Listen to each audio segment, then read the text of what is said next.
Lotus, Lotus, Lotus 72. Lotus, Lotus, Lotus 72. É a máquina do tempo e na velocidade não tem igual. E num grande torneio de caráter internacional de Fórmula 1.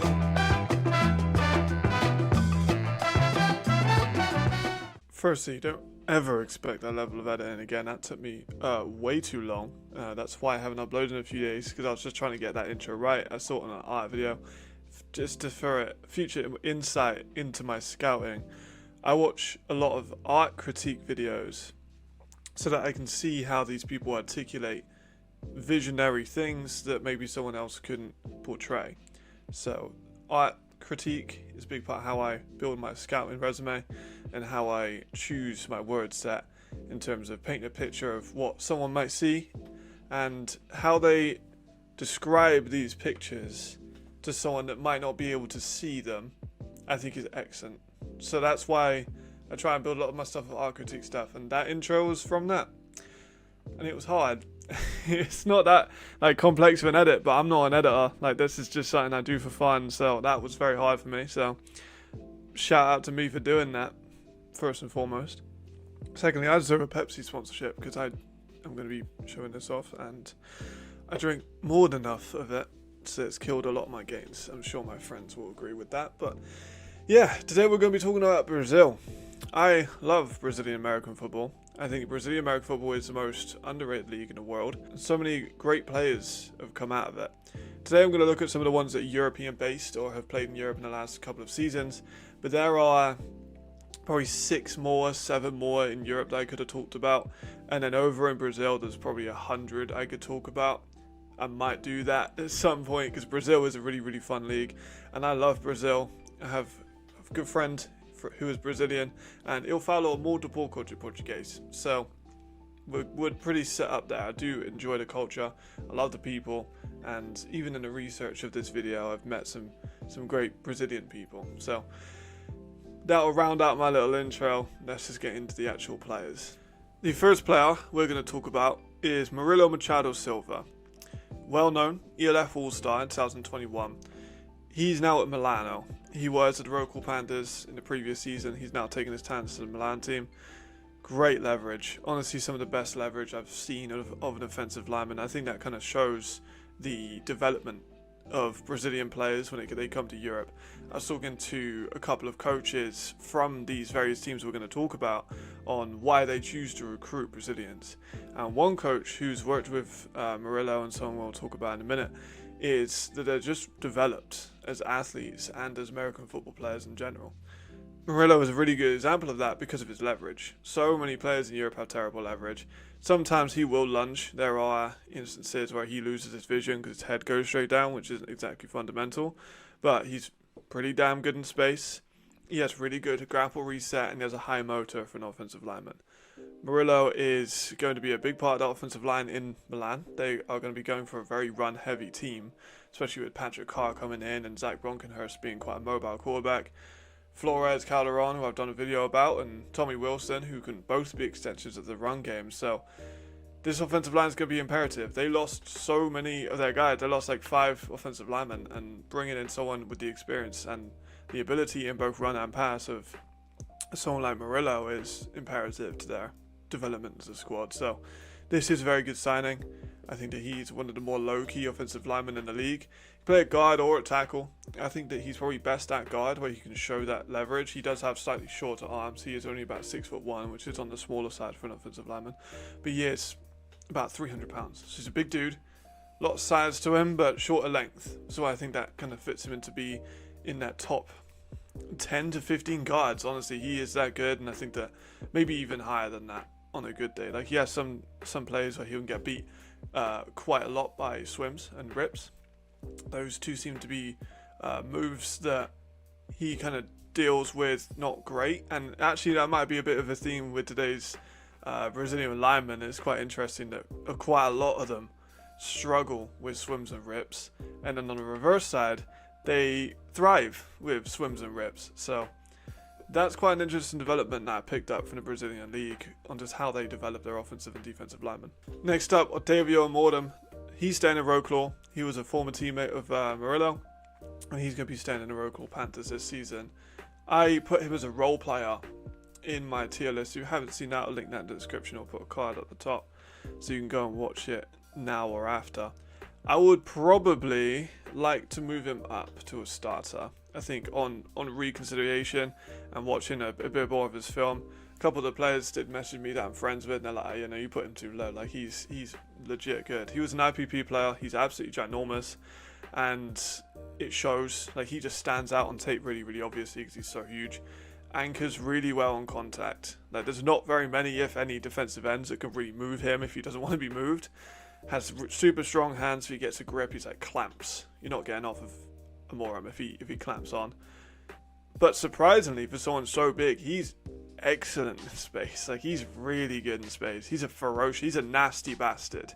Would be a British terminology that I would put into his scout report. That he's just a nasty bastard. Like, he throws people on the floor. He finishes plays really, really well to the whistle. He kind of struggles on more finesse moves. Like I said with Murillo, it's kind of the similar thing. They kind of struggle with these more technical rushes. And he can play at guard and tackle as well. I think that he is probably better for me as a guard. I watched a lot of his tackle stuff, and he does have the length and the size and the ability to get out for a tackle. But when he comes against these kind of more fluid pass rushes, sometimes he might struggle. But how many fluid pass rushes are really in Europe is up for debate. But Otavio is one of the most underrated players in space that I've ever seen. Like, generally, I was surprised to see how good he is when he gets out of the blocks, just from his speed into his blocking, of course, and finishes really well, as I said. And I think that Otavio, my apologies, I was not familiar with your game when I put you as a role player. I think that I would put him as a starter and then potentially a all-star player this season. He's going to have Keanu next to him, who is an excellent player in his own right, and the Rocklaw offensive line is looking really, really solid. They really helped David become one of the best running backs in the league last season with their rushing ability, and I think Otavio was a massive part of that doesn't get talked about nearly enough, because he was setting the edge. He was blocking people super aggressively. Like, if you could maybe argue that his motor's quite low, like, he'll finish his block and then he's just like, cool, I'm good now. When it's in space, it's a different story. He will take anyone's heads off, but if he knows that he's handled a tackle, I think sometimes he can take maybe a few seconds off and just kind of stand there, which maybe you would want a bit more redirect for an elite offensive lineman. But I would say that Otavio does slide into that role as an elite offensive lineman. In terms of guards, there's maybe he's probably top 5. So another Brazilian player that's really made an impact in Europe is Otavio Morais. Our third player we're going to talk about is another offensive lineman, so get used to that. Poli's Sacramento, slept on would be the word I would describe to use Sacramento. But Paris have such high praise. I talked to a couple people that I know in the Paris Musketeers team, and they had nothing but good things to say about him. In fact, here's a quote from someone I talked about in them. Best feet in Europe, versatile and can play all 5 positions, and the most complete offensive lineman I have seen in Europe. So that is incredible praise from someone that I know in Paris. And I've got to say, I think he's probably one of my top maybe 10 offensive linemen. He, like I said, he can play all around the block. He's solid in space. He's another one of the players that gets beaten by rips. He has very good lateral movement. His pad level is super good. He has active hands-on engagement and doesn't give up like with anything. Can kind of be beaten, but still kind of makes his way out of it. I think sometimes he lacks a bit of bend in maybe his ankles and his knees. If he's coming with a defensive end with a lot more bend than him, he can kind of struggle and he just kind of looks a bit static. But he can play 1 through 5, and that's invaluable, especially in European League of Football when you only get 6 imports that are European, and most of those are going to be spent on offensive linemen. We have a crisis of offensive linemen in Europe, honestly, and just in the leagues in general. I was doing some work for a team trying to find offensive linemen, and it is fucking hard. Like, there's so many people have been signed. There's over like 150 offensive linemen that have been signed, and not to be horrible, but some of them I did not grade in the leagues that they have signed to. And everyone I've talked to says that Poli is one of the most fundamentally sound and just as ability-wise, probably one of the best offensive linemen in Europe. In terms of tackles, I think it's probably Steven Nilsson and Keanu and Garrett Brandt are probably my top 3, and then he could definitely be edging into that conversation of being in that blocks, especially if he has a really good year this year. He had a few injury issues during the course of 2023, and of course with the Leipzig Kings, that's where he actually technically started the 2023 season, but naturally with the Kings falling apart, it was kind of difficult for him to really get consistent game time this year. So maybe we'll see that. Like, he played in week 1, 2, 5, 9, 12 and 13. So we didn't get a massive sample size of Polly, but regardless, still fits to me into that top offensive lineman conversation, and Paris are very grateful to have him based on, you know, what the stuff that I've been hearing from the people within the organization. And honestly, I think they maybe need another E on that offensive line. They got a few more spots. That's why the Musketeers video isn't out yet, but they look to be preparing for another offensive line spot on the E. So if they do get Polly even more help and he doesn't have to carry the burden of being the guy, because he played right tackle predominantly last year with Keanu on the left, and you know, they don't want to send their best pass rushers to Keanu very often because they know that's not going to get past him. So Polly had to deal with a lot of that and dealt with it really well. So if there's a player on this list I would describe as probably my favorite player to watch in general, just in terms of how good I think they are, Polly would probably be that guy. Speaking of fun players to watch, Gabriel Montagna, he's just joined Milan. He played for the Black Panther in France. Elite pass rushing interior offensive lineman, and that is a very diluted group of players. There aren't very many pass rush offensive linemen. That's exactly why he's the best. I've never seen someone affect the run like as he does, but affect the pass even more. Like, he has an elite pass rush bag with his swim and rip, as we mentioned previously, of these Brazilian players are excellent. Really good. He can play the one tech, can play like nose on the center, can come probably as wide outs to a 3 because he's ginormous. He's a huge guy. He just eats up double teams super well and has the strength to get off double teams.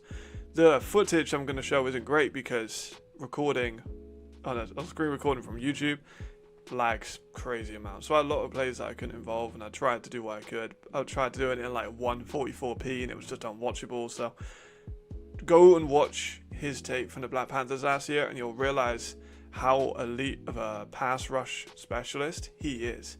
On the run, he lacks that lateral movement because there's a trade-off with his side and strength and length. There's a trade-off when it comes to speed. He does lack the closing speed, and the angles are not elite. Play speed as well is also lower. You're not going to see him diving across the line of scrimmage to make a tackle on a running back.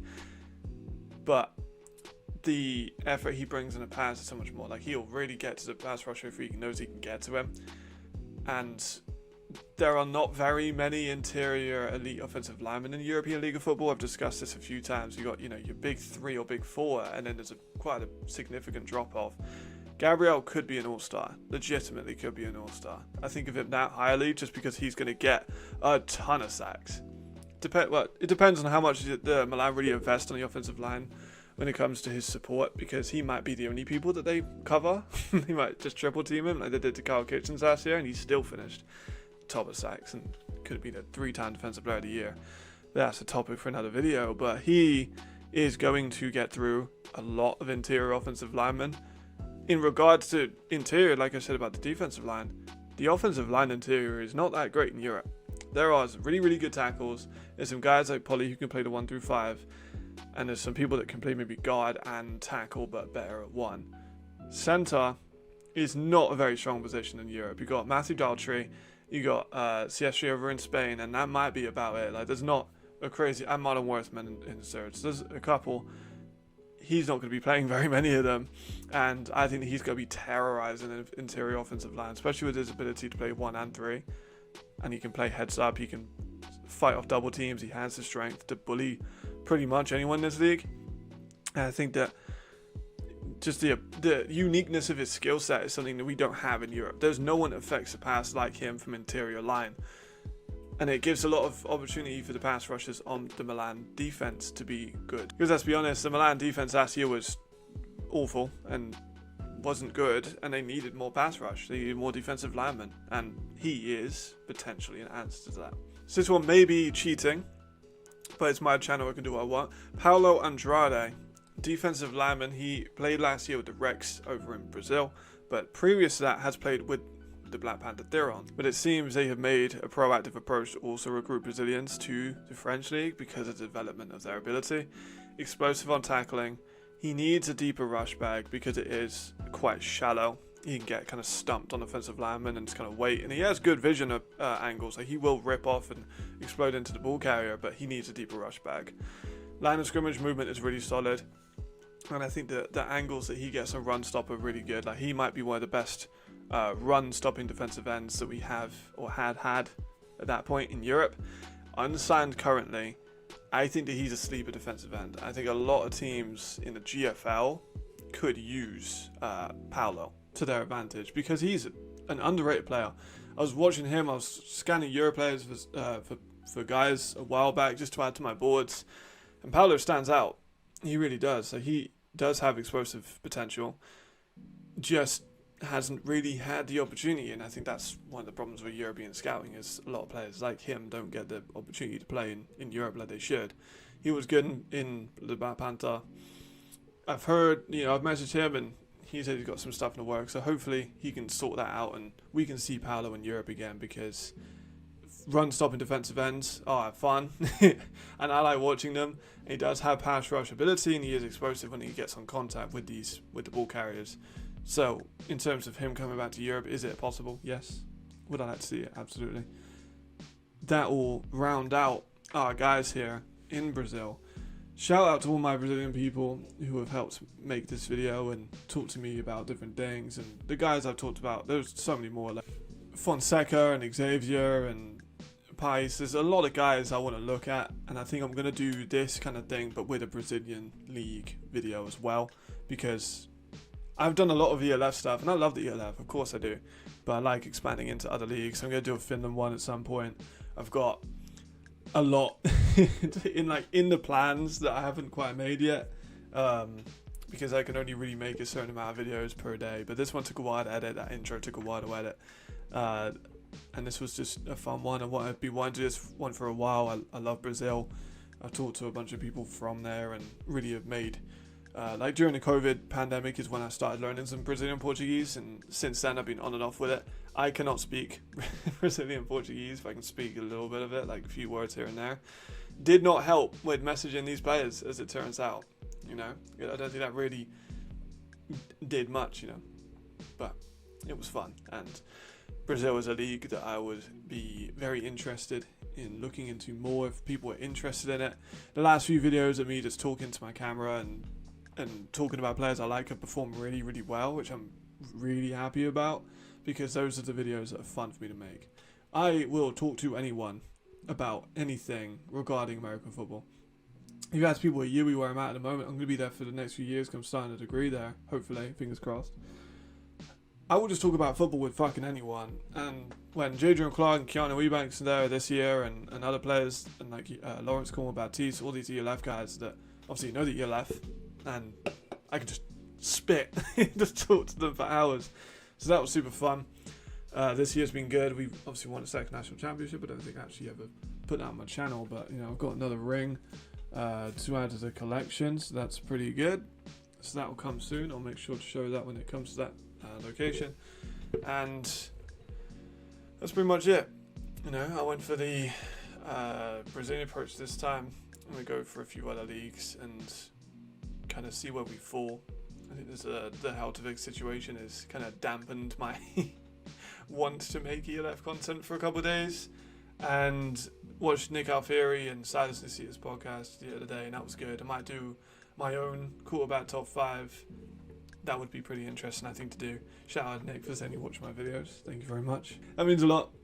And I'll see you guys next time. Thank you and goodbye.